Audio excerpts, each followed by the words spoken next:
The Jim and Terry Show, fresh-faced and Full. Okay, full of the gift of the gab. Here we are, two retired guys in the Hobbit hole with a coffee and talking about life as we would if we were at a coffee shop, a Tim's or Mon Pa. Have you heard?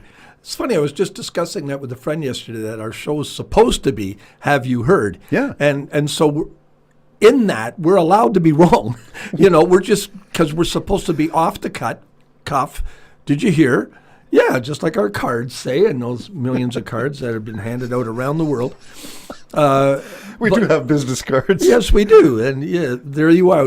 Maybe you have to post that up And there there. is a poster on our door. Well, isn't part of our little sign there part of the... Anyways, let's get back to it. Have you heard? So what have you heard this morning? Well, I think the truth is becoming... the lying is becoming the norm. I think it's worked for Trump in a way where he's normalized.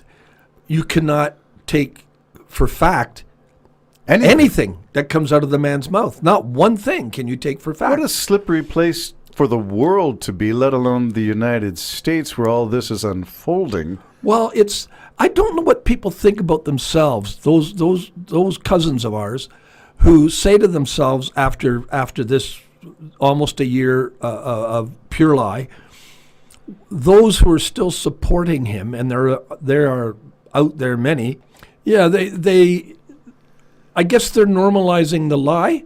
Like I picture them in a garage going, yes, gas is down to $1.50. Yeah, but Louis, where do you get the gas at $1.50? Well, not here. It's in Pittsburgh. And then the guy in the garage in Pittsburgh saying, no, it's in Louisville. On and on and on. So they believe that the gas, as the president has said, is down to $1.50 somewhere. Otherwise, he would not have said it. Or they'll say, come on, everybody knows he's just being sarcastic. Well, now you got a sarcastic bad comic standing up as president, telling you lies, dismantling all the databases that would bring the truth to you. Open your eyes, people.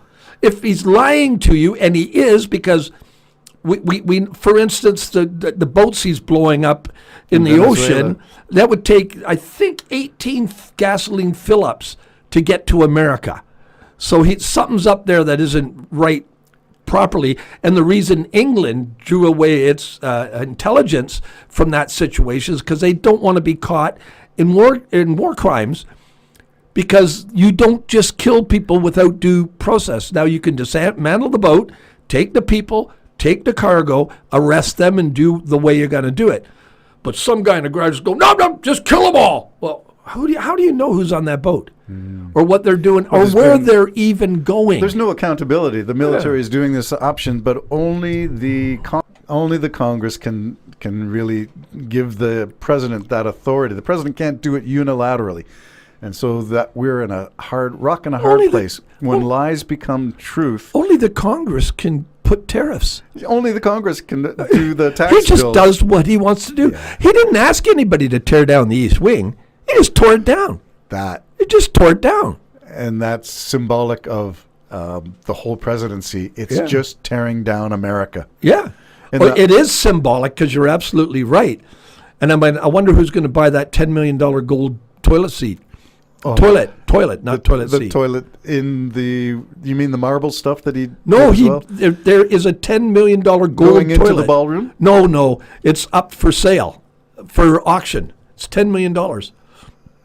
Is it from the Qatari jet? I have no idea. Where did they get a $10 million gold? Is the White House holding a raffle to fundraise? Well, don't forget that he renovated the bathroom. Yes. In that little bathroom, and put a chandelier over the shitter. A chandelier. Okay. You need a chandelier. Maybe it's just that we don't have that. You can't read to just a plain bathroom light. Has to be a chandelier.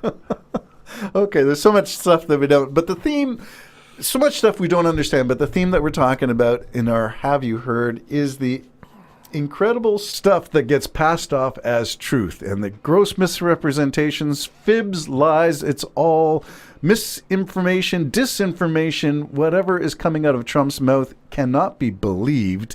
Anything. And yet we're pretending as if this is normal. Lying is normal. Well, he He blatantly lies. Let's just take the Epstein. It's not that we can't figure it out that he's lying. Well, anybody, if you just try a little bit, you can figure it out. I mean, the Epstein files, Trump says, I barely know. Yeah, and basically saying, I barely know the guy, yet Epstein is saying Trump's been my best friend for 10 years. Trump says, I haven't been there. He's been on this plane numerous times. Yes, other people have too, but you have, Trump. You've been on his plane numerous times and never been to his house or anything. Well, we now got a brand new email saying you were there for a number of hours speaking to one of the victims of Epstein. I don't know what you were doing talking to her. I know you were counseling her, weren't you? Because of the traumatic thing that Epstein put you through. So you went all the way to Epstein's house, in his living room or kitchen, wherever it was, and talked to that girl, because we know it's not the bedroom. And you talked to that girl for a couple of hours. And so we know that's true, but you're still denying it. It's a hoax. Oh, it's a hoax. You put someone in the war room to try to convince them to take their name off the list that is going to reveal the Epstein files. You know a lot of people that are either on that list or you're on that list. And there's going to be a lot of people upset should that list be revealed. Are you going to be upset or surprised by anyone you see on that list? No. Yourself? No. No. Whether it's Democratic or Republican, well, whether there's a it's lot a of president, a big businessman, a prime minister, a politician. I think they're all on there, and I'll tell you why. There's an awful lot of people awful silent about why aren't they speaking up now saying, yeah, release the files. Yes. No, there's an awful lot of people not saying that. Now, it might be for political reasons. If I speak up like being a politician or something, they're going to think I'm using this on the backs of poor victims of Epstein. You can argue that. But then argue that, like maybe I'm not going to step into this right now because these people have suffered enough. Maybe I do believe it should be released, and I believe it will be in due time. Do it very sensitive, but there's a lot of silent people, an awful lot of powerful silent people. I'm at the point now where I'm going to suggest that it would serve the cause, not just of the United States, but of justice to leak the whole bloody mess. Oh yeah, I think leak the whole thing, unredacted. Yeah, I Don't agree. let it go through the process of being screened by FBI agents to expunge all the references to Trump. Let it, the raw documentation from the whatever they collected, and I think the Epstein estate still has much of this stuff. DVDs. I mean, even in VHS tapes, I mean, that's how far back it goes, the 80s to 90s, whatever the media was to record this stuff. Epstein was fastidious. He's recorded everything. Well, that's why he's dead. That's why let's he's dead. Let's just be straight on that. Yeah, they said he killed himself. Why would he do that? He had all the power. He had all the names, and he did it on purpose. He may have been a pervert, but he wasn't stupid. Do you think he had backup tapes and stuff? Oh, yeah. So bribery. So did the FBI actually get all the stuff? I know they cleaned out his New York mansion. Yeah. But there were, and I know the vault with all his video stuff was a huge room, not just a little closet. He had piles of stuff. So he's got stuff hidden away. They wanted him dead. Ghislaine Maxwell knows about all this stuff and probably knows where the secret trenches of hidden stuff are buried around, who knows, his private island, maybe under the seats in the plane. Yeah, it's interesting because I think he did use it for leverage, and I believe he was probably getting bribes. Yeah, he probably said to, some people, why don't you come down to the island and we'll spend a weekend, we can discuss it. And mind you, he's got these 14 to 17-year-old girls running around in bikinis or with no tops on. And he's recording all of this stuff. And he's recording all of it. And he has the information on everybody. That's why he got off on the first trial. He got off because he knows too many people were playing, the guy having who got fun him down off there. Is now in the Trump administration. And he's the same one that didn't ask her any questions that the average everyday rookie would have asked. You mean Ghislaine Maxwell? Ghislaine Maxwell, when he interviewed her. Yeah, he would have pressed her other than just taking her word on it that Trump is a total gentleman. Why wasn't there a conflict of interest declared by that guy? Well, by there the was whole a DOJ? conflict.